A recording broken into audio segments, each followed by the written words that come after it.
Avez-vous déjà entendu parler de la Big Dick Energy? En France, c'est peut-être pas quelque chose de très commun. À l'étranger, on entend plus parler de ça en tout cas. C'est quelque chose de très réel, très concret, qui se traduit littéralement par l'énergie de la grosse bite. Et pour pouvoir illustrer mon propos, j'aimerais vous raconter juste une petite histoire. L'histoire d'un homme qui, chaque fois qu'il sortait quelque part, en bar, en boîte de nuit, parfois même au café, au restaurant, il se faisait alpaguer par une ou plusieurs jeunes femmes qui venaient le voir, en boîte de nuit qui dansait avec lui, au bar qui venaient lui parler, qui même une barmaid qui lui payait un verre, des choses comme ça, des choses assez folles, on pourrait dire, en tout cas qui n'arrivent pas habituellement. Et même au café, voilà, qui se faisait prendre son numéro de téléphone par la serveuse ou quoi. Et pourtant, il n'était pas particulièrement beau, grand, riche ou quoi que ce soit, mais il avait quelque chose pour lui, quelque chose que les femmes pouvaient sentir et quelque chose qui jouait de manière très forte dans le psyché de ces demoiselles qui littéralement les forçait à agir, à prendre une décision, c'est-à-dire ok, j'ose aller le voir. Parce que si je ne vais pas le voir, il ne va pas me voir parce qu'il va remarquer ou quelque chose comme ça. Donc très intéressant cette Big Dick Energy parce qu'effectivement ça amène de nouvelles perspectives, de nouvelles possibilités et notamment une capacité à faire en sorte que les femmes viennent à nous plutôt que de venir aux femmes. Alors vous me direz, c'est pas forcément nécessaire, même si cette perspective va sûrement en intéresser plus d'un. C'est pas forcément nécessaire ou pertinent, sachant que les hommes vont naturellement initier et à l'inverse, les femmes vont naturellement être dans la réaction, dans la réponse. Effectivement. Maintenant, cette image de la Big Dick Energy, elle est compréhensible, on peut la percevoir, la comprendre sous différents aspects. Tout d'abord, il faut comprendre que l'énergie en elle-même, donc ce qui est incarné par la Big Dick Energy, ça va non seulement se trouver donc en phase de séduction au tout début, la première phase d'attirance, mais aussi à chaque étape du parcours, en tout cas dans la mesure où on est face à la personne. Donc elle peut nous voir, ou nous sentir en tout cas. Ce qui veut dire que à vos dates, ou même encore une fois lors d'une relation amoureuse, l'énergie va influencer directement la manière que va avoir de se sentir la demoiselle en votre présence. Une autre anecdote qui justement va venir expliquer que les femmes aient une appellation pour ça, là où nous n'en avons pas forcément une, pour elles en tout cas, c'est que, donc un exemple c'est, j'avais pareil, une autre fois quelqu'un que je coachais au niveau de sa relation amoureuse, qui était donc avec sa partenaire et ils habitaient ensemble.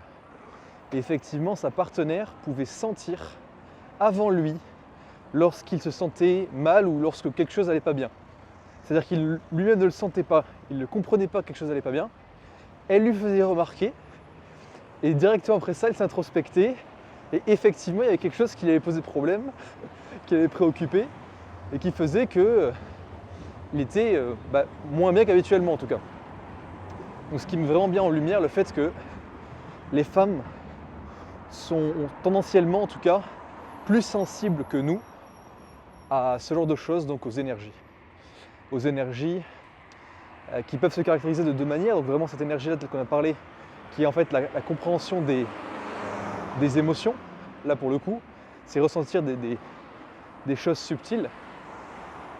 Mais la deuxième chose dont on a parlé par rapport à la Big Dick Energy, donc que j'expliquerai directement à la fin de cette vidéo, plus en détail, c'est qu'elle va toucher en fait à, on pourrait dire, une équation, une compréhension subtile et inconsciente de certains critères que la femme va juger en l'espace de quelques secondes, notamment lors d'une première impression, et dans chaque fois subséquente où elle va nous voir. Donc c'est vraiment une espèce de radar, un radar de compréhension qui va s'activer lorsqu'elle va rencontrer un homme pour pouvoir le comprendre sous différentes coutures, donc d'un point de vue très subjectif, pour faire en sorte de voir s'il a un bon potentiel, soit pour devenir un partenaire à court terme, soit un partenaire à long terme, soit pas de potentiel, et dans ce cas-là, on oublie. Donc c'est comme ça que ça fonctionne. Et en fait, on a tous ce niveau en tant qu'être humain d'analyse fondamentale, on pourrait dire, d'un individu, mais qui va effectivement ne pas s'incarner de la même manière, d'un côté, et de l'autre qui généralement pour nous en tant qu'hommes ne va pas être aussi axé sur les énergies, beaucoup plus sur une analyse pragmatique, terre à terre. Et c'est notamment pour ça que c'est généralement compliqué à concevoir pour un homme qu'une femme puisse se faire une idée de nous en l'espace de quelques secondes seulement, et d'ailleurs qu'on se fasse rejeter très très facilement, très très rapidement, si jamais on n'a pas une bonne énergie. Parce qu'effectivement, qu'est-ce que ça veut dire bonne énergie? Quand on est très pragmatique, très terre à terre, pas grand chose. Donc dans ce cas-là, comment est-ce qu'on peut, en tant qu'homme, ayant une approche très terre à terre, concevoir ce qu'est l'énergie et travailler dessus pour ne pas avoir ce point de blocage lorsqu'on aborde des femmes ou lorsqu'on est amené à aller en rendez-vous avec elles. C'est là tout le sujet. Et c'est ce que j'aimerais traiter un petit peu aujourd'hui. Pour reprendre un petit peu la liste des choses que j'ai notées, voilà. L'explication concrète de la quantification de l'énergie, c'est la somme des critères évalués inconsciemment par la demoiselle avec un coefficient multiplicateur en fonction des aspects qu'elle valorise le plus, qui est toujours fait de manière inconsciente. Qu'est-ce que ça veut dire ça? Ça veut dire que la demoiselle va nous juger, donc, comme je le disais, selon des critères prédéfinis, 5 critères, que sont l'apparence physique, le charisme, le game, le statut social et la situation financière. 5 aspects-là qu'elle va pouvoir juger littéralement en l'espace de quelques secondes tant qu'elle a pu communiquer avec nous, en gros. Parce qu'effectivement, on pourrait se dire comment est-ce qu'elle peut juger la situation sociale, enfin statut social ou situation financière comme ça, simplement en apparence. Il y a des indices, une manière de se tenir, etc. Donc plein de choses différentes qui peuvent permettre la compréhension ou faciliter la compréhension d'un point de vue inconscient, surtout à une femme qui a l'habitude d'observer. Sachant qu'on reconnaît comme étant un critère très intéressant des femmes, ou plutôt un caractère très intéressant des femmes, qui va être celui d'observation. Parce qu'effectivement, c'est un trait de caractère qui va être propre aux individus qui sont plus dans la réaction que dans l'initiation. Donc c'est tout un sujet. Mais donc, on a parlé de coefficient multiplicateur. Pour quelle raison? En fait, chacun de ces 5 critères va avoir un poids plus ou moins grand dans la notion d'énergie ou de compréhension ou de quantification de l'énergie par la femme.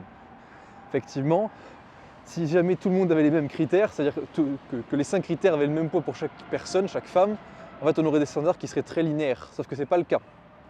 Et c'est comme ça qu'on explique justement que certaines femmes vont être intéressées par des hommes qui pourraient être catégorisés comme peu attirants physiquement, ou alors qui n'ont aucun statut social, ou à l'inverse qui ont un très haut statut social, une situation financière qui est excellente, et par contre qui n'ont aucun charisme, peu importe, simplement en fonction des critères selon lesquels on va être jugé, et notamment par chaque femme, de manière individuelle. Et ça, effectivement, ça va être quelque chose qui va être très, non pas inné, mais acquis. Parce qu'effectivement, dans notre tendance naturelle à juger l'être humain, on a une tendance qui va être simplement de savoir si la personne en face est dangereuse ou pas. Et ça, c'est vraiment l'analyse fondamentale qui est réalisée par le cerveau reptilien, et rien de plus. Donc,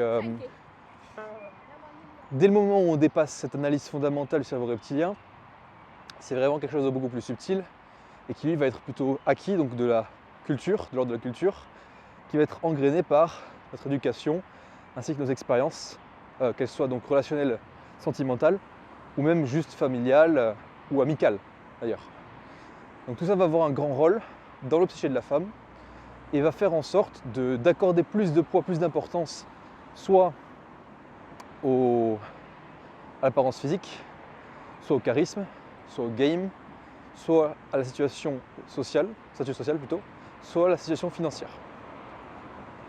Juste pour revenir sur un point et éclaircir un moment la notion de game et la différencier de la notion de charisme, Le charisme va être quelque chose de, on pourrait dire, relativement passif. Passif dans le sens, tout ce qu'on va dégager et qui va être lié à la manière dont on se tient, etc. Donc toutes les petites choses, les petits détails qui vont être réalisés de manière inconsciente, en tout cas lorsqu'ils ont été appris et ancrés en nous, forcément. Alors que la notion de game, ça va être plus de l'action. Alors, ouais, je vais peut-être reformuler, ça va être plus facile pour comprendre. Le charisme, ça va être lié à nous et seulement à nous. Donc ça va être intimement lié à notre personne et seulement, donc c'est-à-dire c'est de nous à nous. Et à l'inverse, la notion de game, elle va être liée d'un individu à un autre. Et donc en fait, il y a cette notion de transfert, on pourrait dire. Ça passe de nous, ça part de nous, et ça va à quelqu'un d'autre. C'est là la différence fondamentale, pour pouvoir mettre l'accent sur les deux.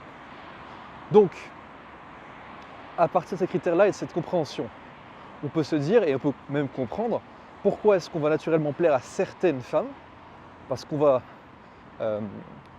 avoir justement plus de points dans les jauges qui ont plus d'importance pour elles. Donc ça serait littéralement avoir sur une échelle de 0 à 10, des scores proches de 10 sur des critères où justement le coefficient multiplicateur est supérieur. Et à l'inverse, avoir peut-être des scores plus faibles là où il y a des coefficients multiplicateurs qui sont plus faibles aussi. Et donc dans ce cas-là, ça a moins d'importance. Et c'est aussi pour ça que si on parle d'un type de femme qui va être tout particulièrement intéressée par le statut social et la situation financière, il est possible de l'intéresser si jamais on le fait travailler sur elle, mais dans l'absolu, si jamais vous allez l'aborder et que vraiment ce qui l'intéresse avant tout, ça va être ça, alors elle aura tendance à directement vous rejeter. Si vous avez plus de temps, bien sûr, vous pouvez, et c'est là aussi tout le sujet, vous pouvez faire en sorte de créer une compensation en montrant une valeur exceptionnelle, c'est-à-dire en dépassant les scores, tout ce à quoi elle peut s'attendre sur les autres critères, notamment game et charisme. Mais effectivement, ça reste relativement limité si dès le début, elle vous rejette.